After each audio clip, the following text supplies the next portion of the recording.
ओम शांति। आज आम अगस्ट 15 2026 बाबांकर महावाक्य शुणा। अगस्ट 15 आमर भारतर स्वाधीनता दिवस, स्वतंत्र दिवस, जहाँपे आम समस्त बहुत स्वप्न देखी। किंतु आज भारत तो स्वाधीन हो गला, किंतु आम स्वाधीन होइछि कि? आम विदेशी हाथी भले स्वाधीन हो गले, किंतु आमर प्रकृत शत्रु किए? आमर प्रकृत शत्रु आमर पांच विकार, जहाँ को आम आमर करके बसीचु। आमर पुराणा स्वभाव संस्कार, आमर तम प्रधान मन, बुद्धि एवं चंचल कर्म इंद्रिय। प्रकृत में स्वतंत्र क्या कहुए? समस्त आम चाहूँ स्वाधीन हो रहा, स्वतंत्र हो रहा।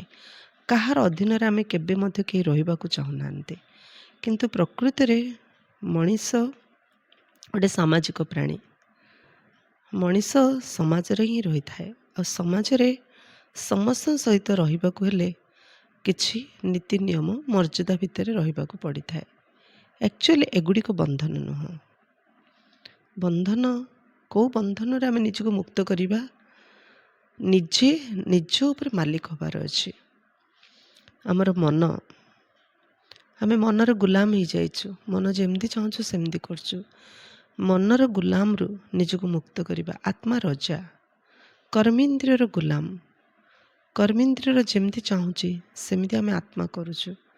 आम आत्मा आज अगस्ट 15 रे निजे निज सहित प्रतिज्ञा करिबा, मु मो मन उपर मालिक हेबी, मु मोर कर्मेन्द्रिय उपर मालिक हेबी, मु स्वराज्य अधिकारी हेबी।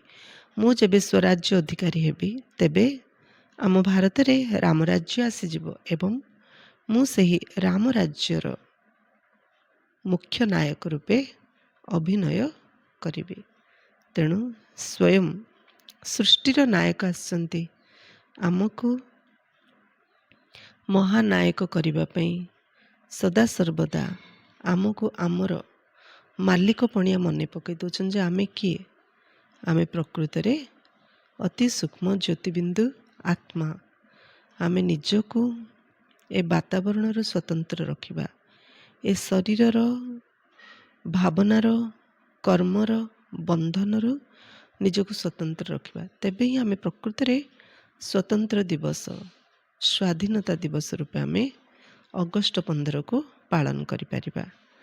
आज बाबांकर महावाक्य मिठे बच्चे समस्त के संदेश दियो जे देह सहित देहर सबु धर्म को भूली निजको आत्मा मने करो, तेबे सबु दुख दूर हो। सबु दुखर कारण होची देह अभिमान, अहंकार। जा भितर जेते अधिक अहंकार, ताकु लोकंकर से कथा सेते अधिक बाधे, कष्ट दिए। तेणु सबु दुखर मूल समाधान होची आत्म अभिमानी स्थिति होबा। आत्मा भाबिले ही आमको अन्य आत्मा मानक प्रति दया भावना आसीबो। ना दुख दबा, ना आमे दुख नबा। आमर सबु दुख दूर हो। तेणु देहर सबु धर्म को भूली निजको आत्मा मने करिबा। प्रश्न, तुम संतान मानकु केउ कथारे फॉलो फादर अर्थात पिता को अनुकरण करने को हेबो? उत्तर, जेपरि ब्रह्मा बाबा निजर सबु किछि ईश्वर को अर्पण करदेले संपूर्ण ट्रस्टी हो गले, सेहीपरि ट्रस्टी होइरो केबे हेले भी अयथार्थ खर्च करी पाप आत्मा मानक देबा उचित नुहे।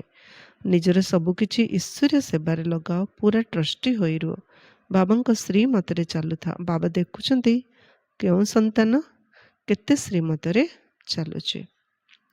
आम पई कॉपी, आम पई आदर्श ब्रह्मा बाबा।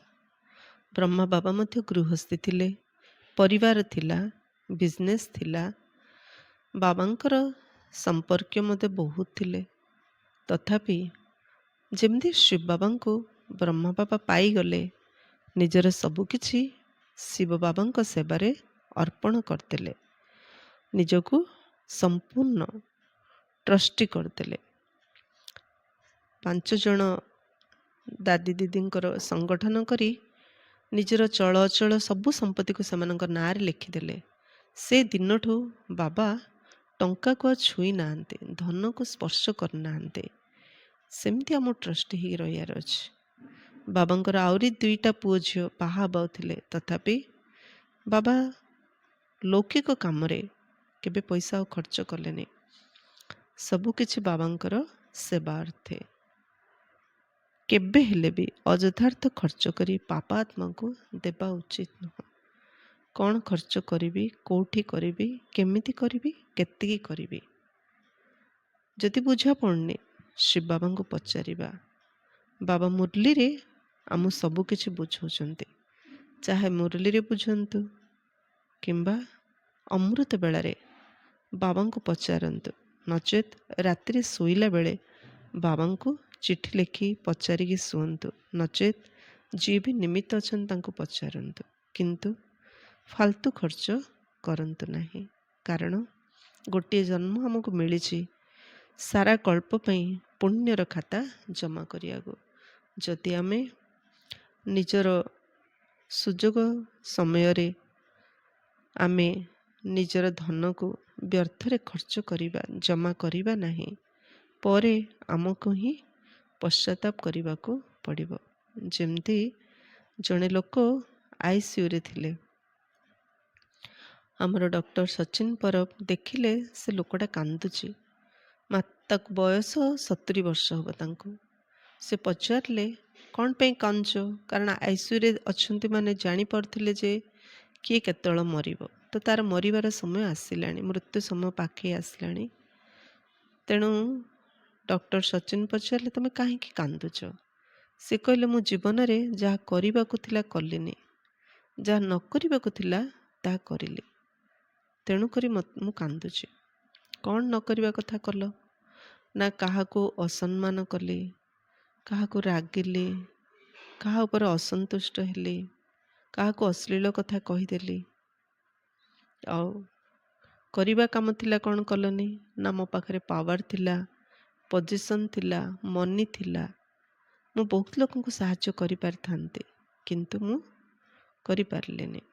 ଏବେ ଚାହିଁଲେ ମଧ୍ୟ ମୁଁ କିଛି କରିପାରିନି। ସୋ ପ୍ରାକ୍ଟିକାଲ ମୃତ୍ୟୁ ଆମକୁ ଶିକ୍ଷା ଦେଉଛି, ପୁଣି ଆଉ ଥରେ ମଣିଷ ଜନ୍ମ ନେଉଛି, ସେଇଥିପାଇଁ ଯେ ପୂର୍ବଜନ୍ମରେ ଯେଉଁ ଭୁଲ କରିଥିଲି ଏ ଜନ୍ମରେ ଯେମିତି ମୁଁ କରିବି ନାହିଁ। ତେଣୁ ପରମାତ୍ମା କହୁଛନ୍ତି ଏଇଟା ଆମର ଲାଷ୍ଟ ଜନ୍ମ, ଏ ଜନ୍ମରେ ଭୁଲ କରିକି ଆଉ ପ୍ରାୟଶ୍ଚିତ କରିବା ପାଇଁ ନେକ୍ସଟ ଜନ୍ମ ଏ କଳିଯୁଗରେ ଆଉ ନାହିଁ। ଏବେ ମହାବିନାଶ ଆରମ୍ଭ ହେଇସାରିଲାଣି, ସମସ୍ତଙ୍କୁ ରିଟର୍ଣ୍ଣ ବାବା ଘରକୁ ନେବା ପାଇଁ ଆସିଛନ୍ତି। ତେଣୁ ବିଶ୍ୱ ନାଟକର ଶେଷ ପର୍ଯ୍ୟାୟରେ ଆମେ ଆମର ଅଭିନୟକୁ କିପରି ଭଲ ଭାବରେ କରିବା, କୌଣସି ପାପକର୍ମ, ଭୁଲ କର୍ମ ଯେପରି ଆଉ ନ କରିବା, ନିଜ ଉପରେ ନିଜେ ଧ୍ୟାନ ଦେବା। ତେଣୁ ବାବା କହିଲେ, କେବେ ହେଲେ ବି ଅଯଥାର୍ଥ ଖର୍ଚ୍ଚ କରି ପାପ ଆତ୍ମାମାନଙ୍କୁ ଦେବା ଉଚିତ ନୁହଁ। ପାପ ଆତ୍ମା କିଏ, ପୁଣ୍ୟାତ୍ମା କିଏ, ଭଲ ଭାବେ ଜାଣି ବୁଝିକି କର୍ମ କରିବା। ନିଜର ସବୁକିଛି ଈଶ୍ୱର ସେବାରେ ଲଗାଅ, ପୁରା ଟ୍ରଷ୍ଟି ହୋଇଯାଅ। ଦେଖ 13 ଶତାବ୍ଦୀରେ ରାଜା ଭୋଜ ଥିଲେ। 1300 ଶତାବ୍ଦୀରେ ରାଜା ଭୋଜ 5 ବର୍ଷକୁ ଥରେ ନିଜର ସବୁକିଛି ପ୍ରଜାମାନଙ୍କ ଭିତରେ ବାଣ୍ଟି ଦେଉଥିଲେ। କିନ୍ତୁ ମନ୍ତ୍ରୀଙ୍କୁ ଏସବୁ ଦେଖି ବହୁତ ଚିନ୍ତା ଲାଗୁଥିଲା। ମନ୍ତ୍ରୀ କାନ୍ଥ ଉପରେ ଲେଖିଦେଲେ ଯେ ଯଦି ସବୁକିଛି ସରିଯିବ, ଯେବେ ଭାଗ୍ୟ ସାଥି ନ ଦେବ କ'ଣ କରିବ? କିଛି ରଖିଥିଲେ ତ କାମକୁ ଆସିବ। ତ ରାଜା ତ ବହୁତ ଚତୁର ଥିଲେ, ସେ ଜାଣିଦେଲେ ଏଇଟା ମନ୍ତ୍ରୀ ଲେଖିଛନ୍ତି। ତା ତଳେ ରାଜା ଲେଖିଦେଲେ ଯେ ଭାଗ୍ୟରେ ଯଦି ଥିବ ନିଶ୍ଚୟ ମିଳିବ। ପୁଣି ସେ ଲେଖିଦେଲେ ମନ୍ତ୍ରୀ ଯେ ଯଦି ନ ମିଳିବ କ'ଣ କରିବ? ପୁଣି ରାଜା ଭୋଜ ଲେଖିଲେ ଯଦି ଭାଗ୍ୟରେ ନ ମିଳିବାର ଅଛି ତ ଧନ ମଧ୍ୟ ତ ମିଳିବନି, ଥିଲେ ମଧ୍ୟ ତ ଚାଲିଯିବ। କହିବାର ଉଦ୍ଦେଶ୍ୟ, ଆମେ ଭବିଷ୍ୟତ ପାଇଁ ଭାବୁଛୁ, ଜମା କରିକି ରଖୁଛୁ, ଅନ୍ୟମାନଙ୍କୁ ଆମେ ଦଉଛୁ, ଭାବୁଛୁ ସେ ମୋତେ ସହଯୋଗ କରିବ। କିନ୍ତୁ ବାବାଙ୍କର ଶ୍ରୀମତ କ'ଣ? ଶ୍ରୀମତ, ବାବାଙ୍କର ଶ୍ରୀମତ ଅନୁସାରେ ଆମେ ଅନ୍ୟମାନଙ୍କର ବହୁ ସେବା କରି ଆସିଛନ୍ତି, ଦେଇଛନ୍ତି, ନେଇଛନ୍ତି। ଯେମିତି ଜଣେ ରାଜା ଥିଲେ, ମୃତ୍ୟୁ ପରେ ତାଙ୍କୁ ଯମପୁରୀକୁ ନିଆଗଲା ଯମଦଣ୍ଡ ପାଇଁ। ରାଜା କହିଲେ, ମୁଁ ରାଜା, ମୁଁ ବହୁତ ଦାନ ପୁଣ୍ୟ କରିଛି, ମୁଁ ତ ବୈକୁଣ୍ଠକୁ ଯିବା ପାଇଁ ଯୋଗ୍ୟ, ମୋତେ ଯମଲୋକକୁ କାହିଁ ଅଣାହେଲା? ସେ କହିଲେ, ଦାନ ପୁଣ୍ୟ ତମେ କରିଥିଲ ସତ, କିନ୍ତୁ ତମେ ରାଜ୍ୟ କରିବା ସମୟରେ ଜଣେ କେଉଟକୁ ତମେ ଦାନ କରିଥିଲ। ଯିଏ ଯାହା ମାଗିଥିଲା ତମେ ଦେଇଥିଲ। ଆଉ ସେ କେଉଟ ସେ ପଇସାରେ ଜାଲ କିଣି ପୋଖରୀରେ ପକେଇଥିଲା, ବହୁତ ମାଛ ଧରିଥିଲା ଆଉ ମାରିଥିଲା, ଖାଇଥିଲା। ତାର ସେ କର୍ମର କାରଣ ହେଉଛ ତୁମେ, ତେଣୁ ସେ ଫଳ ତୁମକୁ ହିଁ ଭୋଗିବାକୁ ପଡ଼ିବ। ଅର୍ଥ ଦାନ କରି ମଧ୍ୟ ପାପର ଦଣ୍ଡ ଭୋଗିଲେ, କାହିଁକି? କେଉଁ ପାତ୍ରରେ ଦାନ ଦେଇଥିଲେ। ତ ସବୁଠୁ ଶ୍ରେଷ୍ଠ ହେଉଛନ୍ତି ଈଶ୍ୱର, ସ୍ୱୟଂ ଈଶ୍ୱର ସାରା ବିଶ୍ୱକୁ ପରିବର୍ତ୍ତନ କରିବା ପାଇଁ ଏବେ ସେବା କରୁଛନ୍ତି। ତେଣୁ ଯଦି ଆମେ ଈଶ୍ୱରୀୟ ସେବାରେ ଲଗେଇବା, ତେବେ ଆମେ ନିଶ୍ଚିନ୍ତ ହେଇକି ରହିବା ଯେ ଆମର ତ ପୁଣ୍ୟର ପୁଞ୍ଜି ଜମା ହେଇକି ଅଛି, ନୋ ଡାଉଟ୍। ବାବାଙ୍କ ଶ୍ରୀମତରେ ଚାଲୁଥାଅ। ବାବା ଦେଖୁଛନ୍ତି କେଉଁ ସନ୍ତାନ କେତେ ଶ୍ରୀମତରେ ଚାଲୁଛି। ବାବାଙ୍କ ସେବାରେ ଲଗେଇ ପୁଣି ବାବାଙ୍କର ଶ୍ରୀମତରେ ଚାଲିବାର ଅଛି। ଏମିତି ନୁହଁ ଆମେ ବାବାଙ୍କ ସେବାରେ ଲଗେଇଲେ ମାନେ ଆମେ ଅହଙ୍କାର ଆସିବା।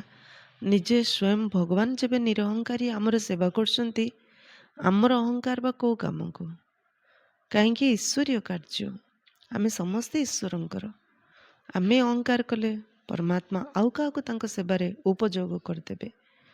ତେଣୁ ବାବା କହୁଛନ୍ତି ଈଶ୍ୱରୀୟ ସେବାରେ ଲଗେଇ ଟ୍ରଷ୍ଟି ହେଇ ରୁହ, ଶ୍ରୀମତରେ ଚାଲ। କାରଣ ବାବା ଦେଖୁଛନ୍ତି କେଉଁ ସନ୍ତାନ କେତେ ବାବାଙ୍କର ଶ୍ରୀମତରେ ଚାଲୁଛନ୍ତି। କାରଣ ସେବା କରିକି ପୁଣି ତାର ପ୍ରତିବଦଳରେ ବହୁତ ଆଶା ରଖୁଛୁ। ଯଦି ଆଶା ନ ରଖି ଆମେ ସେବା କରିବା, ତାହେଲେ ଆମ ଭାଗ୍ୟ କେତେ ଯେ ଉଜ୍ଜଳ ହେବ। ଦେଖନ୍ତୁ ବ୍ରହ୍ମା ବାବାଙ୍କୁ ଜଗନ୍ନାଥ ରୂପରେ, ବଦ୍ରୀନାଥ ରୂପରେ, ଦ୍ୱାରିକାଧୀଶ ରୂପରେ କେତେ ପୂଜା କରୁଛନ୍ତି। କଳିଯୁଗ ଶେଷ ସମୟ ଆସିଗଲାଣି, ତଥାପି ଲୋକଙ୍କ ଭିତରେ କେତେ ଅଗାଢ଼ ଭକ୍ତି ତାଙ୍କ ପାଇଁ। କାହିଁକି? ତାଙ୍କର ସେ ତ୍ୟାଗ, ତପସ୍ୟା, ଭକ୍ତି, ସମର୍ପଣ ଭାବନା ଯୋଗୁଁ ସାରା ବିଶ୍ୱ ଆଜି ତାଙ୍କର ଦର୍ଶନ ପାଇଁ କେତେ ବ୍ୟଗ୍ର ହେଉଛନ୍ତି। ତେଣୁ ବାବାଙ୍କର ଶ୍ରୀମତରେ ଚାଲିବା ଉଚିତ। ଗୀତ ତୁ ପ୍ୟାର କା ସାଗର ହେ, ତେରେ ଏକ ବୁନ୍ଦ କେ ହମ ପ୍ୟାସେ ହେ। ଥେ ଭକ୍ତି କଲାବେଳେ ଭଗବାନଙ୍କର ସ୍ନେହର ଗୋଟେ ବୁନ୍ଦର ଆମେ ପ୍ୟାସା ଥିଲେ, କିନ୍ତୁ ଏବେ ତ ସ୍ନେହ ସାଗରରେ ଆମେ ଯେତେ ବୁଡ଼ି ପାରିବା, ଅମୃତ ବେଳାରେ ଯେତେ ଆମେ ବାବାଙ୍କ ସ୍ନେହରେ ବୁଡ଼ିଯିବା, ସାରା ଦିନ ସ୍ନେହ ପାଇଁ ଆମେ କାହାକୁ ହାତ ପତେଇବାନି, ଚାହେ ଘର ଲୋକ ଚାହେ ବାହାର ଲୋକ, କାହାକୁ ଆମେ ସ୍ନେହ ମାଗିବାନି। ତେଣୁ ଅମୃତ ବେଳାରେ ଖାସ୍ ବାବାଙ୍କଠୁ ସ୍ନେହ ଲୁଣ୍ଠିକି ନେବାର ସମୟ ଅଛି। ଓମ୍ ଶାନ୍ତି। ପିଲାମାନେ ଗୀତ ଶୁଣିଲେ କହୁଛନ୍ତି, ବାବା ଆମେ କେଉଁଠାରୁ ଆସିଛୁ, କେବେ ଆସିଲୁ, ପୁଣି ଘରକୁ ଫେରିଯିବାର ରାସ୍ତା କିପରି ଭୁଲିଗଲୁ। ଏହି ଡ୍ରାମାକୁ କାନରେ ବୁଝେଇ ଦିଅ, ଅର୍ଥାତ୍ ଭଲ ଭାବରେ ବୁଝେଇ ଦିଅ। ଆମେ କିଏ, କେଉଁଠୁ ଆସିଛୁ, ପୁଣି କୁଆଡ଼େ ଯିବୁ, ଜ୍ଞାନର ଏକ ବୁନ୍ଦା ତ ଦେଇ ଦିଅନ୍ତୁ। କାହିଁକି ନା ଜ୍ଞାନର ସାଗର ଅଟନ୍ତି। ଏବେ ପିଲାମାନେ ଜାଣିଛନ୍ତି ଆମେ ଆତ୍ମା, କେଉଁ ସ୍ଥାନର ନିବାସୀ ଅଟୁ, ପୁଣି ବାବାଙ୍କୁ ଓ ନିଜ ସ୍ୱର୍ଗକୁ କିପରି ଭୁଲିଗଲୁ ଓ କିପରି ଆସି ଏଠାରେ ଦୁଃଖୀ ହେଲୁ। ଏହି ରହସ୍ୟ କାନରେ ଶୁଣେଇ ଦିଅ। ଏବେ ଏହି ବାବା ଜ୍ଞାନର ସାଗର ଓ ପବିତ୍ରତାର ମଧ୍ୟ ସାଗର ଅଟନ୍ତି ନା, ପ୍ରେମର ସାଗର ମଧ୍ୟ ଅଟନ୍ତି, ଶାନ୍ତି, ସୁଖ ଓ ସମ୍ପତ୍ତିର ମଧ୍ୟ ସାଗର ଅଟନ୍ତି। ବାବା ପବିତ୍ରତାର ସାଗର, ପ୍ରେମର ସାଗର, ଶାନ୍ତି, ସୁଖ ଓ ସମ୍ପତ୍ତିର ମଧ୍ୟ ସାଗର ଅଟନ୍ତି। ଏବେ ବେହଦର ବାବାଙ୍କ ଠାରୁ ଏକଥା ସବୁ ବୁଝୁଛ। ଆଦିରେ କେଉଁଠୁ ଆସିଲେ, ପୁଣି ମଝିରେ କ'ଣ ହେଲା, ଯାହା ଫଳରେ ଆମେ ରାସ୍ତା ଭୁଲି ଦୁଃଖୀ ହୋଇଗଲୁ। ପୁଣି ଏବେ ବାବାଙ୍କୁ କହୁଛୁ, ବାବା ଆମକୁ ରାସ୍ତା ବତାଅ, ଆମେ ନିଜ ସୁଖଧାମକୁ, ଶାନ୍ତିଧାମକୁ ଯିବୁ। ବାବା ହିଁ ବସି କହୁଛନ୍ତି, ତୁମେ ଆଦି ସମୟରେ କ'ଣ ଥିଲ, ପୁଣି ମଝିରେ କ'ଣ ହେଲା, ଭକ୍ତି ମାର୍ଗ କିପରି ଆରମ୍ଭ ହେଲା, ଶେଷରେ କ'ଣ ହେଲା, ଏହି ଆଦି ମଧ୍ୟ ଅନ୍ତର ରହସ୍ୟ ଏବେ ବୁଦ୍ଧିରେ ରହିଛି। ଏଇ ଡ୍ରାମା ଅଟେ ନା ଏହା? ମନୁଷ୍ୟମାନେ ଏହାକୁ ନିଶ୍ଚୟ ଜାଣିବା ଉଚିତ, କାହିଁକି ନା ଅଭିନେତା ଅଟନ୍ତି। ଆମେ ସବୁ ଅଭିନେତା, ତେଣୁ ଡ୍ରାମା ତ ନିଶ୍ଚୟ ଜାଣିବା ଉଚିତ। ଜାଣିଛନ୍ତି ଆମେ ଆତ୍ମାମାନେ ନିରାକାରୀ ଶାନ୍ତିଧାମରୁ ଆସିଛୁ ଏହି ଟକି ଧାମକୁ, ଅର୍ଥାତ୍ ସ୍ଥୂଳ ଦୁନିଆକୁ। ଟକି, ଟକ୍ ମାନେ କଥା ହେବା, ଟକି ମାନେ ଯେଉଁଠି ସବୁବେଳେ କଥାବାର୍ତ୍ତା ଚାଲିଥାଉଛି। କିନ୍ତୁ ଆକ୍ଚୁଆଲି ଆମେ କଥାବାର୍ତ୍ତା ଦୁନିଆର ନୁହଁ, ଆମେ ତ ସାଇଲେନ୍ସ ୱାର୍ଲଡ, ଶାନ୍ତିଧାମରୁ ଆସିଛୁ, ଯେଉଁଠି କଥା ତ ଦୂରର କଥା, ସଂକଳ୍ପ ମଧ୍ୟ ଚାଲୁନଥିଲା। ଆମକୁ ପୁଣି ସେଇ ଅବସ୍ଥାକୁ ଫେରିବାର ଅଛି, ପୁରୁଷାର୍ଥ କରିବାର ଅଛି। କେମିତି ଅଧିକରୁ ଅଧିକ ସମୟ ମୁଁ ସାଇଲେଣ୍ଟ ରହିପାରିବି। ଦେଖ, ଯେ ସବୁବେଳେ ସାଇଲେଣ୍ଟ ରହୁଛି, ଦୃଷ୍ଟି ତଳକୁ ରଖି କାମ କରୁଛି, ଚାଲୁଛି, ସେ ସମସ୍ତଙ୍କୁ ବହୁତ ଆକର୍ଷିତ କରିଥାଏ। ଆମକୁ ସେ ବହୁତ ଭଲ ଲାଗିଥାଏ, କାରଣ ସେ ଦୁର୍ବଳତା ଆମ ପାଖରେ ଅଛି। ଅର୍ଥ, ସେ ନୀରବତା ଆତ୍ମା ଭିତରେ ଥିଲା। ଆମେ ପୁଣି ସେ ଜିନିଷ ଯେହେତୁ ଥିଲା, ତାକୁ ପୁଣି ଅନୁଭବ କରିବା ପାଇଁ ଚାହୁଁଛୁ। ତେଣୁ ସେମିତି ଯିଏ କରୁଛନ୍ତି ତାଙ୍କୁ ଦେଖିଲେ ଆମକୁ ବହୁତ ଭଲ ଲାଗୁଛି। ଯିଏ ଚୁପଚାପ ସାଇଲେଣ୍ଟରେ ବାବାଙ୍କ ୟାଦ ରାସ୍ତାରେ ଚାଲୁଥିବେ, ଫର୍ ଏକ୍ଜାମ୍ପଲ୍ ମଧୁବନରେ ଅମୃତ ବେଳାରେ ଯେତେବେଳେ ଆମେ ଯୋଗ କରିକି ଫେରୁଛୁ, ସେତେବେଳେ ଜଣେ ଯଦି ସାଇଲେଣ୍ଟରେ ବାବା ୟାଦରେ ଚାଲୁଥିବ, ତାକୁ ଦେଖିଲେ ସଙ୍ଗେ ସଙ୍ଗେ ବାବା ୟାଦ ଆସିଯାଉଛନ୍ତି। ତେଣୁ ବାବା କହୁଛନ୍ତି ଟକି ୱାର୍ଲଡରୁ ଏବେ ସାଇଲେନ୍ସ ୱାର୍ଲଡକୁ ଯିବା। ତେଣୁ ଆମକୁ ସେ ସାଇଲେନ୍ସ ୱାର୍ଲଡକୁ ମନେ ପକାଇବା ପାଇଁ, ସାଇଲେଣ୍ଟରେ ରହିଲେ ନା ଆମେ ସାଇଲେନ୍ସ ୱାର୍ଲଡକୁ ମନେ ପକାଇ ପାରିବା। ଶାନ୍ତିଧାମରୁ ଆସିଛୁ ଏ ଟକିଧାମକୁ, ଅର୍ଥାତ୍ ସ୍ଥୂଳ ଦୁନିଆକୁ। ମୂଳ ବତନ, ସୂକ୍ଷ୍ମ ବତନ, ପୁଣି ଏହା ହେଉଛି ସ୍ଥୂଳ ବତନ। ପୁଣି ମୂଳ ବତନରୁ ଆତ୍ମାମାନେ ଟକିଧାମକୁ, ଅର୍ଥାତ୍ ସ୍ଥୂଳ ବତନକୁ ଆସୁଛନ୍ତି ଶରୀର ଧାରଣ କରି ଅଭିନୟ କରିବା ପାଇଁ। ଆତ୍ମାର ନିବାସ ସ୍ଥାନ ହେଉଛି ଶାନ୍ତିଧାମ। ଏହି କଥା ଦୁନିଆରେ କେହି ହେଲେ ବି ଜାଣିନାହାନ୍ତି। ଏହି କଥା ଜ୍ଞାନସାଗର ବାବା ହିଁ ଆସି ବୁଝାଉଛନ୍ତି। ଏବେ ବୁଝାଉଛନ୍ତି, ଜ୍ଞାନସାଗର କୁହାଯାଉଛି ପାରଲୌକିକ ପରମପିତା ପରମାତ୍ମାଙ୍କୁ। ମନୁଷ୍ୟଙ୍କୁ କୁହାଯାଇ ପାରିବ ନାହିଁ। ଏହି ମହିମା କେବଳ ବାବାଙ୍କର ଗାୟନ କରାଯାଉଛି, ଯାହାକୁ ଆଉ କେହି ଜାଣିନାହାନ୍ତି। ବର୍ତ୍ତମାନ ବିନାଶର ସମୟ, ଗାୟନ ରହିଛି ବିନାଶ କାଳେ ବିପରୀତ ବୁଦ୍ଧି ୟୁରୋପବାସୀ। ଏବେ ବାବା ତୁମର ବୁଦ୍ଧିଯୋଗ ନିଜ ସହିତ ଲଗେଇଛନ୍ତି କି ମାମେ କମ୍ ୟାଦ କର। ମୁଁ ମୁସଲମାନ ଅଟେ, ହିନ୍ଦୁ ଅଟେ, ବୌଦ୍ଧ ଅଟେ, ଏସବୁ ହେଲା ଦେହର ଧର୍ମ। ଆତ୍ମା ତ ଆତ୍ମା ହିଁ ଅଟେ, ଆତ୍ମାର କୌଣସି ଧର୍ମ ନାହିଁ। ଆତ୍ମା ଯେଉଁ ଧର୍ମରେ ଶରୀର ନେଉଛି, ତାକୁ ଧର୍ମର ଯେମିତି ଗୋଟେ ଉପାଧି ଦିଆହେଲା। ଆମେ ଯଦି ହସ୍ପିଟାଲ ଯିବା ଆଉ ସେ ଛୋଟ ପିଲାମାନଙ୍କୁ ଦେଖିବା, ଆମେ କହିପାରିବାନି ଇଏ କେଉଁ ଧର୍ମର। କାହିଁକି? ଯେତେବେଳେ ବଡ଼ ହେଉଛି ଛୁଆଟା, ସେ ଯେଉଁ ଘରେ ଜନ୍ମ ହେଇଥାଉଛି, ସେଇ ଘର ସଂସ୍କୃତି ଅନୁସାରେ ନିଜକୁ ସଜେଇଲେ ଆମେ ଜାଣୁଛୁ ଇଏ ହିନ୍ଦୁ, ଇଏ ମୁସଲିମ, ଇଏ ଖ୍ରୀଷ୍ଟିଆନ, ଇଏ ବୌଦ୍ଧ। ଏସବୁ ଉପର ବେଶଭୂଷାରୁ ଆମେ ଜାଣୁଛୁ। କିନ୍ତୁ ଛୋଟ ଛୁଆକୁ ଦେଖି କେହି କେବେ କହିପାରିବେନି ଇଏ କେଉଁ ଧର୍ମର। ତେଣୁ ବାବା କହୁଛନ୍ତି ଯେ ଆତ୍ମା ତ ଆତ୍ମା, ଆତ୍ମାର ଧର୍ମ ଶାନ୍ତି।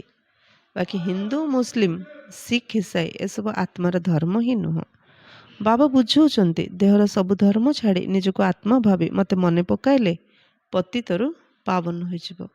କୌଣସି ଧର୍ମ ପ୍ରତି ମୋତେ, ଏ ଧର୍ମର ଲୋକ ଏମିତି, ସେ ଧର୍ମର ଲୋକ ସେମିତି, ଏ ଜାତି ଲୋକ ଏମିତି, ସେ ଜାତି ଲୋକ ସେମିତି, ଏ ଗାଁ ଲୋକ ଏମିତି, ସେ ଗାଁ ଲୋକ ସେମିତି, ଏ ସାହି ଲୋକ ଏମିତି, ଆଙ୍କ ଘର ଲୋକ ଏମିତି କଥା ହେବା ହିଁ ଅନୁଚିତ। କାରଣ ଆମେ ସମସ୍ତେ ଆତ୍ମା, ପରମାତ୍ମାଙ୍କର ଆମେ ସନ୍ତାନ। ଆମ ସମସ୍ତଙ୍କର ଗୋଟିଏ ଧର୍ମ, ଗୋଟିଏ ଜାତି, ଗୋଟିଏ କୁଳ, ଗୋଟିଏ ପରିବାର, ଈଶ୍ୱରଙ୍କର ଆମେ ସମସ୍ତେ ସନ୍ତାନ। ତେଣୁ ଛୁଆଁ ଛୁଇଁ ଭେଦ ଭାବନା, ଦେହ ଅଭିମାନ ନା। ଆତ୍ମାକୁ କେବେ ଛୁଆଁ ଲାଗୁଛି? ଆତ୍ମା ତ ଗୋଟେ ଜ୍ୟୋତି ସ୍ୱରୂପ। ଆତ୍ମାକୁ ତ ଆମେ ଆଖିରେ ହିଁ ଦେଖିପାରୁନୁ, ତାକୁ କିଏ ଛୁଆଁ ଲାଗିବ? କିଏ ଆମକୁ ଛୁଇଁ ଦେବ? ରାସ୍ତାରେ ମା ମାନେ ପାଣି ନେଇକି ଡେଇଁ ଡେଇଁକି ଯାଉଥିବେ, କାହାର ପାଣି ଚକୁଡ଼ି ଦେବେ ବୋଲି ଭାବୁଥିବେ। ଘରକୁ ଗଲେ ମଧ୍ୟ ଡ୍ରେସ୍ କପଡ଼ା ସବୁ ଚେଞ୍ଜ କରୁଥିବେ, କାହାକୁ ଛୁଇଁ ଦେଲେ ବୋଲି ଭାବୁଥିବେ। କାହାକୁ ଛୁଇଁଲେ? ସମସ୍ତେ ତ ଆତ୍ମା, ସମସ୍ତେ ଆତ୍ମା, ଭାଇ ଭାଇ। ଆମକୁ ଶୁଦ୍ଧତା, ପବିତ୍ରତା ରହିବା ଦରକାର। କିନ୍ତୁ ଧର୍ମ, ଜାତି, ମତଭେଦରେ କେବେ ବି ଆସିବା ଅନୁଚିତ, ତେବେ ହିଁ ଆମର ପାପ କଟିବ, ଆମେ ପତିତରୁ ପାବନ ହୋଇପାରିବା। ବାବା କହୁଛନ୍ତି ନିଜର ଏ ଦେହକୁ ମଧ୍ୟ ଭୁଲ, ଦେହକୁ ମଧ୍ୟ ଭୁଲ। ଦେହ ଭାବିଲେ ନା ଛୁଆଁଛୁଇଁ, ଦେହକୁ ମଧ୍ୟ ଭୁଲ। ସମସ୍ତଙ୍କ ପାଇଁ ଏହା ହେଉଛି ବାବାଙ୍କର ସନ୍ଦେଶ। କାହାକୁ ଜଣଙ୍କୁ ଆକ୍ଷେପ କରି ବାବା କହୁନାହାନ୍ତି, ଗୋଟେ ଧର୍ମ ଗୋଟେ ଜାତି କହୁନାହାନ୍ତି, ସମସ୍ତଙ୍କ ପାଇଁ ବାବା ଏ କଥାଟା କହୁଛନ୍ତି। ଦେହକୁ ଭୁଲ, ଦେହର ଧର୍ମକୁ ଭୁଲ। ଦେହ ସହିତ ଦେହର ଯାହା କିଛି ସମ୍ବନ୍ଧ ଅଛି ସବୁ ଭୁଲିଯାଅ। ମୁଁ ଆତ୍ମା ଅଟେ, ଆମ ସମସ୍ତ ଭାଇମାନଙ୍କର ପିତା ଜଣେ ଅଟନ୍ତି। ଏଇ ବ୍ରହ୍ମା ମଧ୍ୟ କହୁଛନ୍ତି ମୁଁ ଆତ୍ମା, ତେଣୁ ସମସ୍ତେ ଭାଇ ଭାଇ ହୋଇଗଲେ। ବର୍ତ୍ତମାନ ସବୁ ଭାଇ ଭାଇ ପତିତ ଦୁଃଖୀ ହେଇଯାଇଛନ୍ତି, ସମସ୍ତେ କାମ ଚିତାରେ ଚଢ଼ି ଭସ୍ମ ହୋଇଯାଇଛନ୍ତି। ଦ୍ୱାପର ଆରମ୍ଭରେ ରାବଣ ରାଜ୍ୟ ଆରମ୍ଭ ହୋଇଗଲେ ତୁମେ ସବୁ ବାମ ମାର୍ଗକୁ ଚାଲି ଯାଉଛ।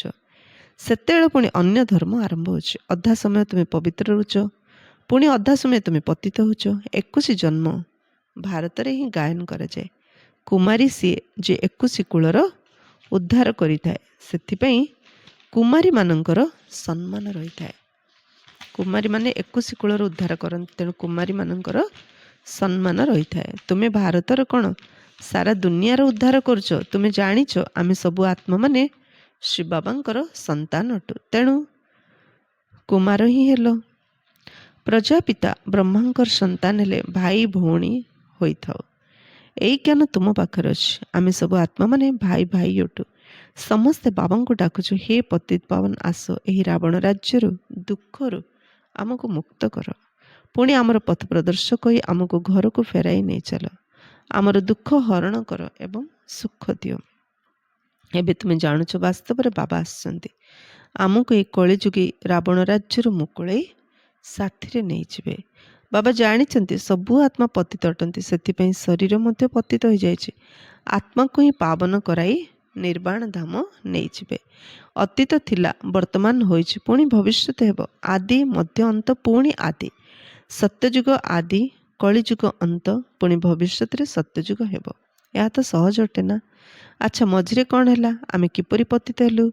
ଆମେ ପାବନ ଦେବତା ଥିଲୁ, ପୁଣି ପାବନରୁ ପତିତ କିପରି ହେଲୁ? ଏବେ ତୁମେ ବୁଝୁଛ, ବାବା ବୁଝାଉଛନ୍ତି। ରାବଣ ରାଜ୍ୟ ଆରମ୍ଭ ହେଲେ ତୁମେ ପତିତ ହେଉଛ, ଏବେ ତୁମକୁ ପୁଣି ଭବିଷ୍ୟତର ଦେବତା କରିବାକୁ ଆସିছে। ଏଥିରେ ଜଟିଳତାର କୌଣସି କଥା ନାହିଁ। ବାବା କହୁଛନ୍ତି ତୁମକୁ ଏଇ ବିଷୟ ସାଗରରୁ ଆରପାରିକୁ ନେଇଯାଉଛି। ବାବା କହୁଛନ୍ତି ତୁମକୁ ମୁଁ ବିଷୟ ସାଗରରୁ ଆରପାରିକୁ ନେଇଯାଉଛି, ତେଣୁ ବିଷୟ ସାଗରରେ ରହି କ୍ଷୀର ସାଗର ପାଇଁ ଯଜ୍ଞ ହେବାକୁ ଆମକୁ ପୁରୁଷାର୍ଥ କରିବାର ଅଛି। ତେଣୁ ଆମକୁ କ୍ଷୀର ଖଣ୍ଡ ପରି ହେବାର ଅଛି, ଲୁଣ ପାଣି ପରି ହେବାକୁ ହେବନି। ବିଷୟ ସାଗରରେ ଲୁଣ ପାଣି ସମୁଦ୍ର ଗର୍ଜନ କରୁଛି, କିନ୍ତୁ କ୍ଷୀର ସାଗରରେ କ୍ଷୀରଖଣ୍ଡ କ୍ଷୀର ଦହିର ନଦୀ ବହିବ। ଏବେ ତୁମେ ବୁଝୁଛ, ଗାୟନ ମଧ୍ୟ କରିଥାନ୍ତି, ନୟା ମେରି ପାର ଲଗାଅ। ସମସ୍ତେ ଏକ ବାବାଙ୍କୁ ହିଁ ଡାକୁଛନ୍ତି।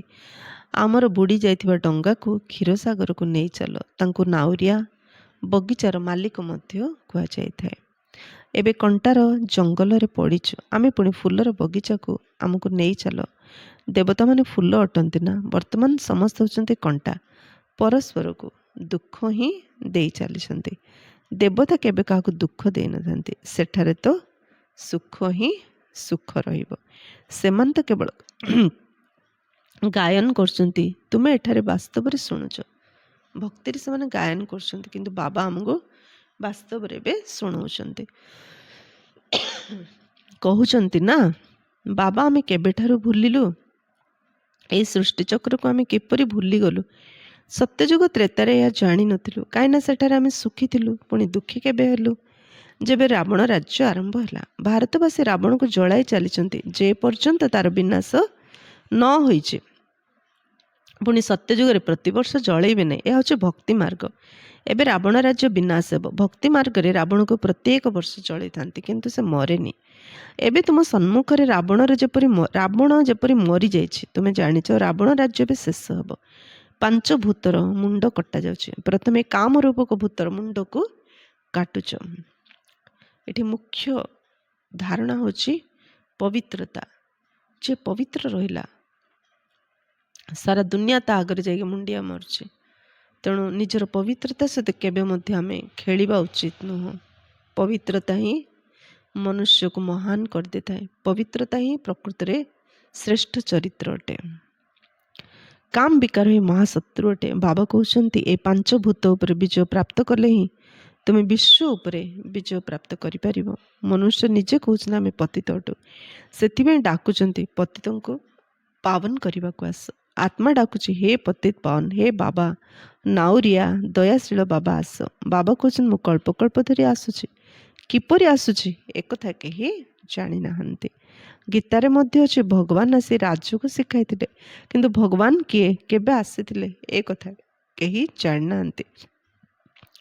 ଗୀତାକୁ ତ ଖଣ୍ଡନ କରିଦେଇଛନ୍ତି। କୃଷ୍ଣଙ୍କୁ ଦ୍ୱାପରକୁ ନେଇଯାଇଛନ୍ତି। ଦ୍ୱାପର ପରେ ତ ଦୁନିଆ ଆହୁରି ପତିତ ହେଉଛି। ତେବେ ଦ୍ୱାପର ଯୁଗରେ ଆସି କୃଷ୍ଣ କ'ଣ କଲେ? ମନୁଷ୍ୟ ତ କିଛି ହେଲେ ବି ବୁଝୁନାହାନ୍ତି। ସମ୍ପୂର୍ଣ୍ଣ ଅନରାଇଟିୟସ୍ ଅର୍ଥାତ୍ ଅସତ୍ୟ ହୋଇଯାଇଛନ୍ତି। ସତ୍ୟ ଯୁଗରେ ରାଇଟିୟସ୍ ଅର୍ଥାତ୍ ସତ୍ୟ ହେବେ। ସତ୍ୟ ଆତ୍ମା, ଦେହ ଅସତ୍ୟ, କାହିଁକିନା ପରିବର୍ତ୍ତନ ହେଇଯାଉଛି, ବିନାଶ ହେଇଯାଉଛି। ଯେଉଁଟା ବିନାଶ ହେଇଯାଉଛି ସେ ଅସତ୍ୟ, ଯେ ନିରନ୍ତର ରହୁଛି ସେ ସତ୍ୟ। ଆତ୍ମା ଚୈତନ୍ୟ ଏବଂ ସଦାକାଳ ରୁହେ। ଆତ୍ମାର କେବେ ବିନାଶ ହୁଏନି। ତେଣୁ ଆତ୍ମା ସତ୍ୟ। ଆତ୍ମାର ଧର୍ମ ସତ୍ୟ, ସୁଖ ଶାନ୍ତି ଆନନ୍ଦ ପ୍ରେମ ଜ୍ଞାନ ଶକ୍ତି ପବିତ୍ରତା। ଆତ୍ମାର ଧର୍ମ ମଧ୍ୟ ସତ୍ୟ। ଦେହ ମିଥ୍ୟା, ଦେହର ଧର୍ମ ମଧ୍ୟ ମିଥ୍ୟା। ମିଥ୍ୟାରେ ତ ଦୁଃଖ ହିଁ ମିଳେ, ସତ୍ୟରେ ହିଁ ସୁଖ ମିଳିଥାଏ। ତୁମେ ଏକ ଏବେ ଅନରାଇଟିୟସ୍ ରାଇଟିୟସ୍ ହେଉଛ। ବାବା ବୁଝାଉଛନ୍ତି ତୁମେ ହିଁ ସମ୍ପୂର୍ଣ୍ଣ ରୂପେ ନିର୍ବିକାରୀ ପୂଜ୍ୟ ଥିଲ। ତୁମେ ହିଁ ଏବେ ବିକାରୀ ପୂଜାରୀ ହୋଇଯାଇଛ। ଆପେ ହିଁ ପୂଜ୍ୟ। ପ୍ରଥମେ ତୁମେ ପୂଜ୍ୟ ଥିଲ 21 ଜନ୍ମ ପର୍ଯ୍ୟନ୍ତ, ପୁଣି ପୂଜାରୀ ହୋଇଛ। ସତ୍ୟ ଯୁଗରେ 8 ଜନ୍ମ, ପୁଣି ତ୍ରେତାରେ 12 ଜନ୍ମ ନେଉଛ। ବାବା ହିଁ କହୁଛନ୍ତି ତୁମେ ପତିତ କିପରି ହେଲ, କେବେଠାରୁ ତଳକୁ ଖସିଲ। ଏ ସୃଷ୍ଟିର ଚକ୍ର ଘୁରି ଚାଲିଛି। ସାରା ବିଶ୍ୱର ଇତିହାସ ଭୂଗୋଳ ଆଦି ମଧ୍ୟ ଅନ୍ତର ରହସ୍ୟ ପିଲାମାନଙ୍କୁ ବସି ବାବା ବୁଝାଉଛନ୍ତି। ସମସ୍ତେ ଏକ ରସ ଅର୍ଥାତ୍ ସମାନ ଭାବରେ ବୁଝିବେ ନାହିଁ। ସମସ୍ତେ ଏକ ରସ ଅର୍ଥାତ୍ ସମାନ ଭାବରେ ବୁଝିବେ ନାହିଁ, କ୍ରମାନ୍ୱୟରେ ହିଁ ବୁଝିବେ। ଗୋଟେ ସ୍କୁଲ ସମସ୍ତଙ୍କୁ ବାବା ପାଠ ପଢ଼ାଉଛନ୍ତି, କିନ୍ତୁ ସମସ୍ତେ ଏକ ସମାନ ବୁଝିବେନି। ବାବା କହୁଛନ୍ତି ମୁଁ ଆସି ସାମ୍ରାଜ୍ୟ ସ୍ଥାପନ କରୁଛି। ଏବେ ତୁମକୁ ସର୍ବଗୁଣ ସମ୍ପୂର୍ଣ୍ଣ ହେବାକୁ ପଡ଼ିବ। ସେ ପର୍ଯ୍ୟନ୍ତ ତୁମେ ସତ୍ୟ ଯୁଗକୁ ଯାଇପାରିବ ନାହିଁ। ଏଇଠାରେ ହେବାକୁ ପଡ଼ିବ, ପୁଣି ଭବିଷ୍ୟତରେ ଯାଇ ତୁମେ ରାଜତ୍ୱ କରିବ। ସତ୍ୟ ଯୁଗରେ ଆମେ କ'ଣ ସର୍ବଗୁଣ ସମ୍ପୂର୍ଣ୍ଣ ହେବା କି? ନା ମଲା ପରେ ହେବା? ନା, ଆମକୁ ଏଇଠାରେ ହେଲେ ହିଁ ଆମେ ତା ଅନୁସାରେ ସତ୍ୟ ଯୁଗକୁ ଟ୍ରାନ୍ସଫର ହେବା। ତା ମଝିରେ ସବୁ ବିନାଶ ହେଇଯିବ। ବିନାଶ ମଧ୍ୟ ଦେଖିବ ନିଶ୍ଚୟ। ତୁମେ ପ୍ରାକ୍ଟିକାଲରେ ନିଜର ଅଭିନୟ କରିବ। ତୁମକୁ ଜଣାପଡ଼ୁନି ଆଗକୁ କ'ଣ ହେବ। ଯାହା କଳ୍ପ ପୂର୍ବରୁ ହୋଇଥିବ ତାହା ହିଁ ହେବ, କିଛି ନୂଆ ହେଉନି। ତୁମକୁ ମୋଟ ଉପରେ କୁହାଯାଉଛି ସ୍ଥାପନା ଏବଂ ବିନାଶ ହେବ। ବିନାଶ କିପରି ହେବ ତାହା ତ ଯେତେବେଳେ ହେବ ସେତେବେଳେ ଦେଖିବ। ଦିବ୍ୟ ଦୃଷ୍ଟି ଦ୍ୱାରା ବିନାଶ ତ ଦେଖିଛ। ବାବା ଥିଲାବେଳେ ବ୍ରହ୍ମା ବାବା ସବୁ ପିଲାମାନଙ୍କୁ ସତ୍ୟଯୁଗ ଆଉ କଳିଯୁଗ ବିନାଶର ଯେମିତି ସାକ୍ଷାତକାର କରାଇଥିଲେ। ଆଗକୁ ଗଲେ ବାସ୍ତବରେ ଦେଖିବ। ସ୍ଥାପନାର ସାକ୍ଷାତକାର ମଧ୍ୟ ଦିବ୍ୟ ଦୃଷ୍ଟି ଦ୍ୱାରା ଦେଖିଛ, ପୁଣି ପ୍ରାକ୍ଟିକାଲରେ ଦେଖିବ। କିନ୍ତୁ ଅଧିକ ଧ୍ୟାନରେ ଯିବା ମଧ୍ୟ ଠିକ୍ ନୁହେଁ। ପୁଣି ବୈକୁଣ୍ଠକୁ ଯାଇ ନୃତ୍ୟ କରିବାରେ ଲାଗି ପଡ଼ିଛନ୍ତି। ନା ଜ୍ଞାନ ନା ଯୋଗ, ଉଭୟରୁ ବଞ୍ଚିତ ହୋଇଯାଉଛନ୍ତି। ଧ୍ୟାନରେ ଯିବାର କୌଣସି ଆବଶ୍ୟକତା ନାହିଁ। ଧ୍ୟାନରେ ଯିବା ଅର୍ଥ ସିନେମା ପିକ୍ଚର ଦେଖିବା ସହିତ ସମାନ। ଏ ଲୌକିକ ପିକ୍ଚର, ସେ ଅଲୌକିକ ପିକ୍ଚର। ତ ସେଥିରେ ଆମର ନା ଜ୍ଞାନ ନା ଯୋଗ ରହିଲା, କେବଳ ଏଣ୍ଟରଟେନମେଣ୍ଟ, ମଜା ଆନନ୍ଦ ରହିଲା। କେବଳ ଭୋଗ ତ ଲଗାଯାଉଛି। ତୁମେ ବ୍ରାହ୍ମଣ, ସେଠାକୁ ଯାଉଛ, ଦେବତା ଓ ବ୍ରାହ୍ମଣମାନଙ୍କର ସଭା ଲାଗୁଛି। ଏଠାରେ ତୁମେ ପିଓର ଘରେ ଅର୍ଥାତ୍ ପିତାଙ୍କ ଗୃହରେ ବସିଛ। ତୁମକୁ ଯଜ୍ଞ କରାଯାଉଛି ବିଷ୍ଣୁପୁରୀ ଯିବା ପାଇଁ। କନ୍ୟାର ନିର୍ବନ୍ଧ ହେଲେ ତାକୁ ବୁଝାଇ ଦିଆଯାଏ ଶ୍ୱଶୁର ଘରେ କିପରି ଚଳିବ, ସମସ୍ତଙ୍କ ସହିତ ସ୍ନେହରେ ଚାଲିବ, ଝଗଡ଼ା କରିବ ନାହିଁ। ଏଠାରେ ମଧ୍ୟ ଠିକ୍ ସେହିପରି ଅଛି। ବାବା କହୁଛନ୍ତି ତୁମକୁ ସର୍ବଗୁଣ ସମ୍ପୂର୍ଣ୍ଣ ଏଇଠାରେ ହେବାକୁ ପଡ଼ିବ। ଇଏ ବାପ ଘର। ଏଠି ଆମେ ସର୍ବଗୁଣ ସମ୍ପୂର୍ଣ୍ଣ ହେଲେ ଶାଶୁ ଘରେ କିପରି ଚଳିବା ଆମେ ଶିଖିଯିବା। ଝିଅ ବାହାଘର ପୂର୍ବରୁ ବାପା ମା' ଜିନିଷ ସବୁ ଶିଖାଉଛନ୍ତି ଶାଶୁ ଘରେ କେମିତି ଚଳିବ ଶିବବାସୀ ଆମକୁ ବୁଝାଉଛନ୍ତି ସତ୍ୟ ଯୁଗରେ ଆମେ କେମିତି ଚଳିବା, କାହିଁକି ସେଇଠି ଝଗଡ଼ା ଲଢ଼େଇ ନଥିବ। ତ ସର୍ବଗୁଣ ସମ୍ପୂର୍ଣ୍ଣ ହେଲେ ହିଁ ତ ଆମେ ଲଢ଼େଇ ଝଗଡ଼ା କରିବାନି। ଗୁଣହୀନ ମଣିଷ ହିଁ ଲଢ଼େଇ ଝଗଡ଼ା କରିଥାଏ। ସ୍ୱର୍ଗରେ କୌଣସି ଲଢ଼େଇ ଝଗଡ଼ା ଆଦି ହେବ ନାହିଁ। ଏବେ ତୁମେ ବିଷ୍ଣୁପୁରୀ ଅର୍ଥାତ୍ ଶ୍ୱଶୁର ଘରକୁ ଯିବ। ସେଠାରେ ମହାନ ବୈଷ୍ଣବ ଥାନ୍ତି। ତାଙ୍କ ପରି ବୈଷ୍ଣବ ସୃଷ୍ଟିରେ ନାହାନ୍ତି। ବୈଷ୍ଣବ ଦେବତାମାନେ ବିକାରରେ ଯାଇନଥାନ୍ତି। ବିକାର ହେଉଛି ହିଂସା। କୁହାଯାଇଥାଏ ଅହିଂସା ପରମ ଦେବୀ ଦେବତା ଧର୍ମ। ଏବେ ତୁମେ ଜାଣିଛ ଆମେ ବାପ ଘରେ ବସିଛୁ, ପୁଣି ଆମକୁ ବିଷ୍ଣୁପୁରୀ ଯିବାକୁ ହେବ। ଜାଣିଛ ସେଠାରେ ବହୁତ ସୁଖ ମିଳିବ। ବିବାହ ପୂର୍ବରୁ କନ୍ୟା ଚିରା ବସ୍ତ୍ର ପିନ୍ଧିଥାଏ, ଯାହାକୁ ବନବାହ କହିଥାନ୍ତି। ତୁମ ପାଖରେ ବି ଏବେ କ'ଣ ଅଛି? କିଛି ବି ନାହିଁ। ଏଠାରେ ତ ମାଟି ଗୋଡ଼ି ଅଛି। ଏଠାରେ ତୁମର କୌଣସି ଅଳଙ୍କାର ପିନ୍ଧିବାର ଆବଶ୍ୟକତା ନାହିଁ। ମାଟି ଗୋଡ଼ି ଦୁନିଆରେ କ'ଣ ଅଳଙ୍କାର ପିନ୍ଧିବା? ଏଠି ତ ସବୁ ଦୁଶାସନ, କଂସ, ରାବଣ। ତେଣୁ ଏଠି ଅଳଙ୍କାର ପିନ୍ଧିବାର କିଛି ନାହିଁ। ଯେତେ ଅଳଙ୍କାର ପିନ୍ଧିବ, ସଜେଇ ହେବ, ଆକର୍ଷଣ ଦେଖାଯିବ, ସେତେ ମାୟା ରାବଣ ହାତକୁ ଯିବ। କିନ୍ତୁ କହୁଛନ୍ତି ଘର ସଂସାର ରହିବାକୁ ପଡ଼ୁଛି, ବିବାହ ଆଦିକୁ ଯିବାକୁ ପଡ଼ୁଛି, ତେଣୁ ଅଳଙ୍କାର ଆଦି ପିନ୍ଧିବାର ମନା ନାହିଁ। ନଚେତ୍ କହିବେ ବିଧବା ଅଳଙ୍କାର ପିନ୍ଧୁନାହାନ୍ତି, ନାମ ବଦନାମ ହୋଇଯିବ। ସେଥିପାଇଁ ବାବା କହୁଛନ୍ତି ନାମ ବଦନାମ କରନି, ଯାହା ବି ପିନ୍ଧ ନିଜକୁ ଆତ୍ମା ଭାବି ବାବାଙ୍କୁ ମନେ ପକାଅ। ସମସ୍ତେ ତ ବାବାଙ୍କ ଶ୍ରୀମତରେ ଏକା ସମାନ ଚାଲୁନାହାନ୍ତି ନା। ବହୁତ ଜଣ ଅଛନ୍ତି ପୁରା ସିମ୍ପଲ୍ ରହୁଛନ୍ତି, ଆଉ କେତେ ଜଣ ଜ୍ଞାନ ଶୁଣିଲେ ମଧ୍ୟ ବାହାର କରୁନାହାନ୍ତି, ଆଉ କେତେ ଜଣ ମଝି ମଝିଆ ଟିକେ ଟିକେ ପିନ୍ଧେ। ତ ଯିଏ ତ ପୁରା ବାହାର କରୁଛି, ଓ ସୌଭାଗ୍ୟ ତାର, ସେ ବାବାର ପୁରା ଶ୍ରୀମତରେ ଚାଲିଲା। ଆଉ ଯିଏ କହିଲେ ପିନ୍ଧିବାକୁ ପଡ଼ୁଛି, ବାବା କହିଲେ ଭଲ ପିନ୍ଧ, ରଖ ଦେହରେ, କିନ୍ତୁ ଆତ୍ମା ଭାବି ବାବାଙ୍କୁ ମନେ ପକାଅ। ନାମ ବଦନାମ ହୋଇଯିବ। ସେଥିପାଇଁ ବାବା କହୁଛନ୍ତି ନାମ ବଦନାମ କର ନାହିଁ। ସେଥିପାଇଁ କହୁଛନ୍ତି ନା ଲୋକ କ୍ୟା କହେंगे, लोग क्या कहेंगे। तो ये होची कहेंगे क्या लोग, ये है सबसे बड़ा रोग। आत्मार ये सबुठ बड़ रोग। लोक कौन कहे, भय करिकी भगवान कौन कहते आम मानि पारनु। जदि भगवान कौन कहते मानि जाना, लोके कौन कहे डरबार किसी आवश्यक नहीं। तेणु भगवान कथा मानवा को आमको आत्मिक स्थिति रहिबाको ही पड़िब। आत्मा निश्चय कले ही परमात्मा को श्रीमत को आम संपूर्ण रूपे अनुसरण करिपरिबा। बाबा कहले जो स्थान को भी गले मध्य यही मंत्र मन रख, निजको परीक्षा कर। आम बाबा स्मृति रे रहुचु, एठाको आम जाउछु बाबा निर्देश रे, तांको सहित मते संबंध रखिबाको हेबो। जोटी गले मते मो बाबा निर्देश रे जाउची, मो बाबा को मने पकाउची, चेक कर। हाथ काड़े दिल याड़े, अर्थात हाथ रे काम कर, हृदय रे बाबा को मने पकाओ, तेबे बुझीजिवो ये मजबूत अछंती। अलंकार आदि पिंधि विवाह को जाओ, एकत्र रुह, किंतु महावीर हेबाको पड़िबो। सन्यासी मानक मत देखई थांती ना, गुरु बेश्या पाखकु सर्प पाखकु पठाई देले, जे बहादुरी सह पास होई देखई थांती तांको महावीर कुआ जायते। एमदी नो ज्ञान शुणिया आसिले माने बाबा फूल परी रखिबे, आ किछि परीक्षा आसनी, परिस्थिति आसनी, विघ्न आसियोनी, समस्या आसियोनी। बाबा कहले देख, जेतेବେଳେ गुरु मानक पाखु शिक्षा नबाकु जाउथिले, गुरु माने कौन करथिले, बेश्या पाखु पठाउथिले, साप पाखु पठै दउथिले। केतिकी आंकर साहस अछि, केतिकी भगवानଙ୍କ ऊपर निश्चय अछि, केतिकी गुरुଙ୍କ ऊपर निश्चय अछि, परीक्षा करथिले। देखो गुरुଙ୍କ ऊपर भक्ति कले केते प्राप्ति। एमती जणे भक्त थिले, से गुरुଙ୍କ प्रति बहुत भक्ति भावना रखिथिले। हेले थरे से जन को भिक मागिया पे, शिष्य माने तो भिक्षा मागंती ना, भिक्षा मागिया जाइथिले। जणे ज्योतिष तांको देखी, गोटे ज्योतिष घर से जाइथिला। से ज्योतिष आको देखी रागिगला, कहला तू मो घर आस भिक मागिया पे, तते मु अभिशाप दूची, काली सकाळर सूर्य तो देखी पारुनी, तोर मरण सुनिश्चित। ସେ ଗାଁରେ ଶୁଣିଲା ସତରେ ଏ ଲୋକଟା ଯାହା କହୁଛି ଅକ୍ଷର ଅକ୍ଷର ସତ୍ୟ ହୋଇଯାଉଛି। ତାପରେ ଗୁରୁଙ୍କ ପାଖକୁ ଆସିଲା, ଗୁରୁଙ୍କୁ ଏସବୁ କଥା କହିଲା। ଗୁରୁ କହିଲେ ଠିକ୍ ଅଛି, ରାତି ହେଲାଣି, ଚାଲେ ଖାଇବା, ଖାଇଲା ପରେ ମୋର ଗୋଡ଼ ଟିକେ ଦବା, ବାକି ଯମ ଆସିଲେ ମଧ୍ୟ, କିଏ ଆସିଲେ ମଧ୍ୟ ମୋ ଗୋଡ଼ ଛାଡ଼ିକି ତ ଯିବନି, ମୋ ଗୋଡ଼ ଦେବଇବ। ଶିଷ୍ୟ ହଁ କହିଲା। ଗୁରୁ ଶିଷ୍ୟ 2 ଜଣ ଖାଇଲେ, ଗୁରୁ ଶୋଇଲେ, ଶିଷ୍ୟ ତାଙ୍କର ଗୋଡ଼ ଦବେଇବାରେ ଲାଗିଲେ। ଏଇଠୁ ଅଭିଶାପ ମିଳିଛି।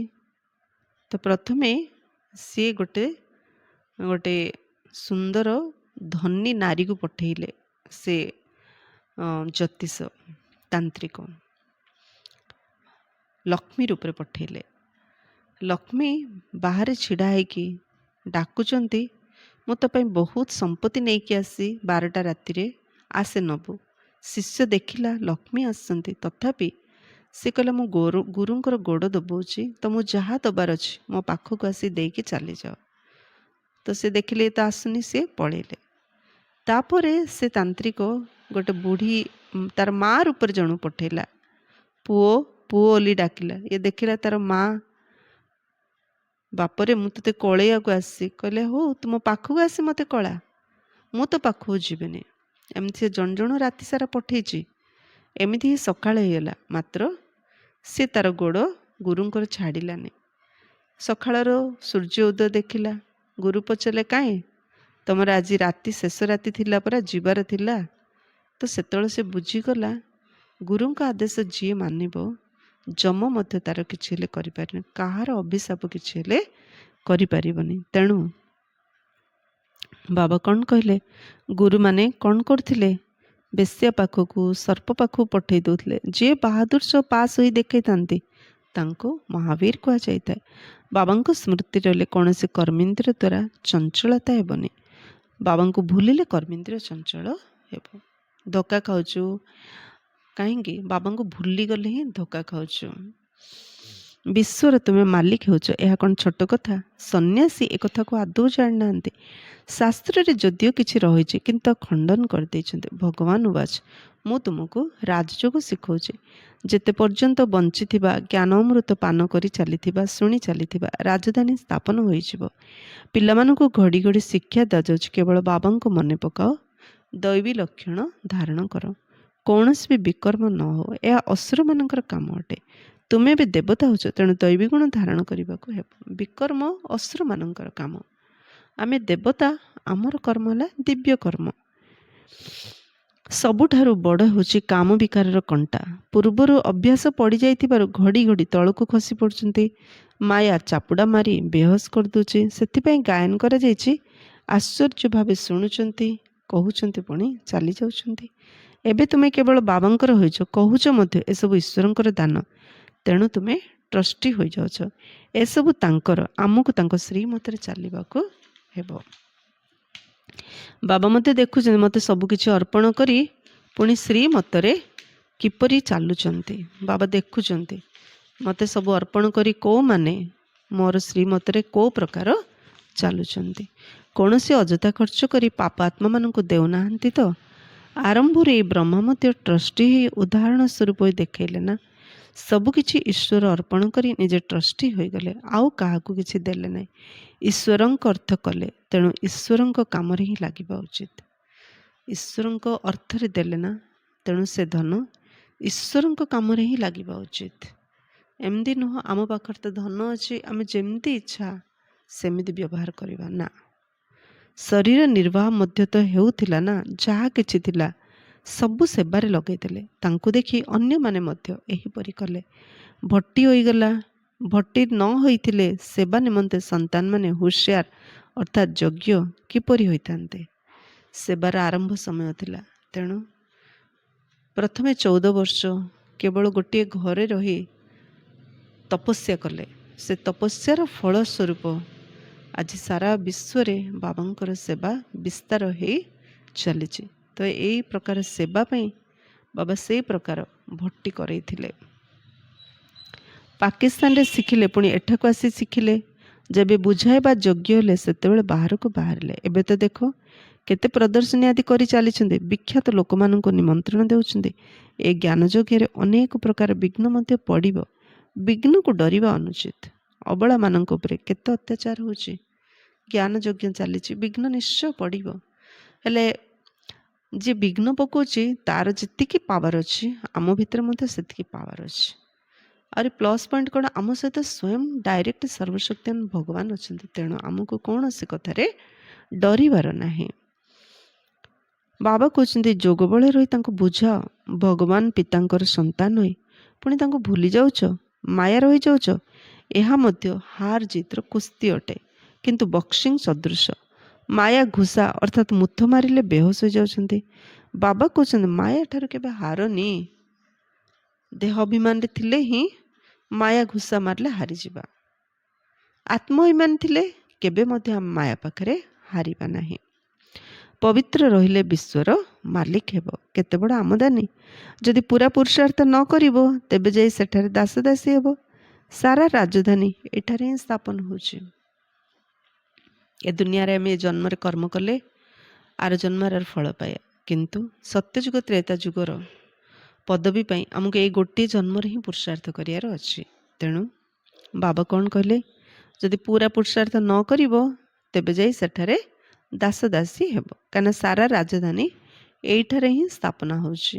ବର୍ତ୍ତମାନର ପୁରୁଷାର୍ଥ ଅନୁସାରେ ହିଁ 21 ଜନ୍ମ ପାଇଁ ରାଜଧାନୀ ସ୍ଥାପନ ହେଉଛି, 2 ଯୁଗ ପାଇଁ ରାଜଧାନୀ ସ୍ଥାପନ ହେଉଛି। ଆଚ୍ଛା, मीठे मीठे सिकिलधे बच्चों प्रति माता पिता बाप दादा का याद प्यार और गुड मॉर्निंग। रूहानी बाप की रूहानी बच्चों को नमस्ते। हम रूहानी बच्चों की रूहानी बाप दादा को याद प्यार गुड मॉर्निंग और नमस्ते नमस्ते नमस्ते। धारणा पाई मुख्य सारांश। नंबर 1, बंचिथिबा पर्यंत ज्ञान अमृत पीबार अछि। महावीर हुई मायार बक्सिंग अर्थात मुष्टि युद्धर विजयी हेबार अछि। समस्त सहित संबंध रखी मध्य मन को केवल एक बाबा निकटरे रखिबाकू हेबो। समस्त सहित रहिबा, समस्त सहित संबंध रखिया, किंतु मन बाबा पाखे रखिबा। मन समस्त सहित रही मत बाबा पाखे रखिबार संभव केतବେଳେ जदि डेली आमे मुरली शुणिबा, तेबे मायार बक्सिंग रे आमे विजयी हवा। सेकेंड, विघ्न को डरिबार नहीं, सेबार निजर सबकिछि सफल करिबार अछि। सेबार जदि सफल करिबा विघ्न तो आसीबो, किंतु बाबा कहले विघ्न को डरनी, सफल करि चल। सबकिछि ईश्वर को अर्पण करी ट्रस्टी होई रहिबार अछि। अयथार्थ कार्य किछि भी लगेइबार नाही।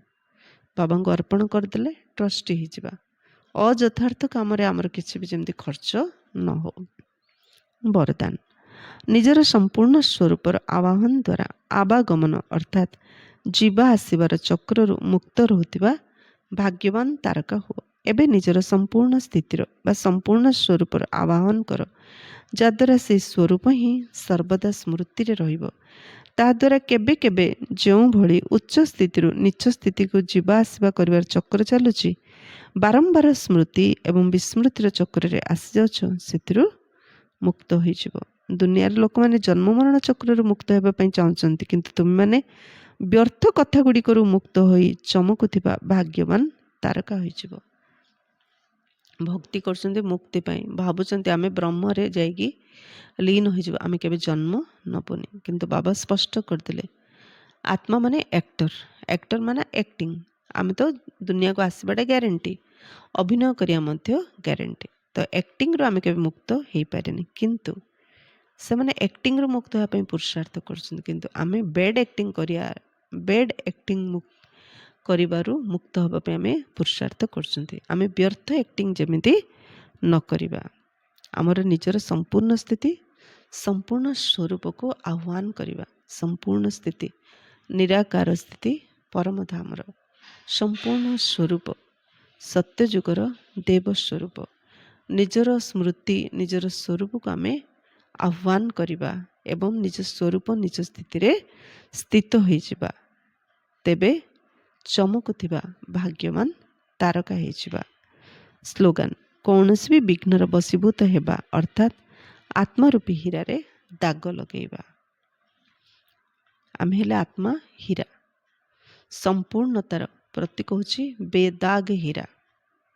ଯଦି ବିଘ୍ନର ବଶୀଭୂତ ହେଲୁ ତାହେଲେ ଆମେ ସମ୍ପୂର୍ଣ୍ଣ ନୁହଁ, ତ ଦାଗ ଲାଗିଯାଇଛି। ଅବ୍ୟକ୍ତ ଇସାରା, ଅପବିତ୍ରତାର ବୀଜକୁ ମଧ୍ୟ ସମାପ୍ତ କରି ସମ୍ପୂର୍ଣ୍ଣ ସ୍ୱଚ୍ଛ ଅର୍ଥାତ୍ ପବିତ୍ର ହୁଅ। ଯେପରି ତୁମମାନଙ୍କର ଆଦି ସ୍ୱରୂପ ପବିତ୍ର ଦେବ ସ୍ୱରୂପ ଅଟେ, ସେହିପରି ଏ ଅନ୍ତିମ ଜନ୍ମ ମଧ୍ୟ ପବିତ୍ର ବ୍ରାହ୍ମଣ ଜୀବନ ଅଟେ। ଏହି ସ୍ମୃତି ଆଧାରରେ ପବିତ୍ର ଜୀବନକୁ ଅତି ସହଜ ଅନୁଭବ କର। ଦେବତା ଥିଲାବେଳେ ମଧ୍ୟ ଆମେ ପବିତ୍ର ଥିଲେ, ଏବେ ଶେଷରେ ବ୍ରାହ୍ମଣ ସ୍ୱରୂପ ମଧ୍ୟ ଆମର ପବିତ୍ର ସ୍ୱରୂପ। ଏହାକୁ ଯଦି ମନେ ରଖିବା ତାହେଲେ ପବିତ୍ର ରହିବା ଆମ ପାଇଁ ଅତି ସହଜ। ପବିତ୍ର ହୁଅ, ଯୋଗୀ ହୁଅ, ଏହି ମହାମନ୍ତ୍ର ସର୍ବପ୍ରାପ୍ତିର ଚାବି ଅଟେ। ଯଦି ପବିତ୍ରତା ନାହିଁ, ଯୋଗୀ ଜୀବନ ନାହିଁ, ତେବେ ଅଧିକାରୀ ହୋଇଥିଲେ ମଧ୍ୟ ଅଧିକାରର ଅନୁଭୂତି କରିପାରିବ ନାହିଁ। ଏହା ମହାମନ୍ତ୍ର ହିଁ ସର୍ବସମ୍ପତ୍ତିକୁ ଅନୁଭୂତି କରିବାର ଚାବିକାଠି ଅଟେ। ଭାବ କଲେ ପବିତ୍ର ହୁଅ, ଯୋଗୀ ହୁଅ, ଏହି ମହାମନ୍ତ୍ର ସର୍ବପ୍ରାପ୍ତିର ଚାବି ଅଟେ। ଯଦି ପବିତ୍ରତା ନାହିଁ, ଯୋଗୀ ଜୀବନ ନାହିଁ, ତେବେ ଅଧିକାରୀ ହୋଇଥିଲେ ମଧ୍ୟ ଅଧିକାରର ଅନୁଭୂତି କରିପାରିବ ନାହିଁ। ଏହା ମହାମନ୍ତ୍ର ହିଁ ସର୍ବସମ୍ପତ୍ତିକୁ ଅନୁଭୂତି କରିବାର ଚାବିକାଠି ଅଟେ। ବି ହୋଲି, ବି ଯୋଗୀ, ଯୋଗୀ ହୁଅ, ପବିତ୍ର ହୁଅ, ଏହା ହିଁ ସବୁ ସମ୍ପତ୍ତିକୁ ଅନୁଭୂତି କରିବାର ଚାବିକାଠି ଅଟେ। ଆଚ୍ଛା, ଓମ୍ ଶାନ୍ତି।